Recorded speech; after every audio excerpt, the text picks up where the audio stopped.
Ready. আসসালামু আলাইকুম রহমতুল্লাহি ওয়া বারাকাতুহু। এটা হচ্ছে বীরের শিফা।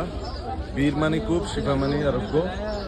এই কূপটার অনেক বড় ঐতিহাসিক গুরুত্ব রয়েছে। রাসূলুল্লাহ সাল্লাল্লাহু আলাইহি ওয়াসাল্লাম সাহাবীদেরকে নিয়ে বদর যুদ্ধ থেকে ফেরার সময় পথে যখন পানির সংকট দেখা দেয়, সাহাবী রাদিয়াল্লাহু তাআলা আনহু আজমাইন রাসূলুল্লাহ সাল্লাল্লাহু আলাইহি ওয়াসাল্লামকে জানিয়েছিলেন যে এখানে এই কূপটা আছে বীরের।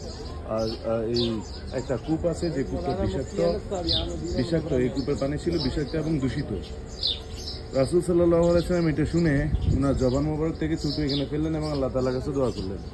মুহূর্তে পানিটা সুমিষ্ট পানিতে পরিণত হলো এবং এইটা সাহাবী রাদিয়াল্লাহু তাআলা আজমাইনগণ যারা যুদ্ধ থেকে ফিরে আসলেন, ক্লান্তি অবসান সব দূর করে ওনারা আরোগ্য অনুভব করলেন। এই জন্য এই কূপটাকে বলা হয় বীরের শিফা, মানে আরোগ্য লাভের কূপ। আর এই জন্য হাজী সাহেবগণ যারা আছেন তারা এই কূপে আসেন এবং এখান থেকে পানি সংগ্রহ করেন, আরোগ্য লাভের আশায় আল্লাহ তাআলার কাছে দোয়া করেন। আল্লাহ তাআলা আমাদেরকে সবাইকে আমল করার তৌফিক দান করুক, আমাদেরকে এই কূপের পানি থেকে আরোগ্য লাভ করার মতো তৌফিক দান করুক, ওইভাবে উপযুক্ত করুক। আমিন। আসসালামু আলাইকুম ওয়া রাহমাতুল্লাহ।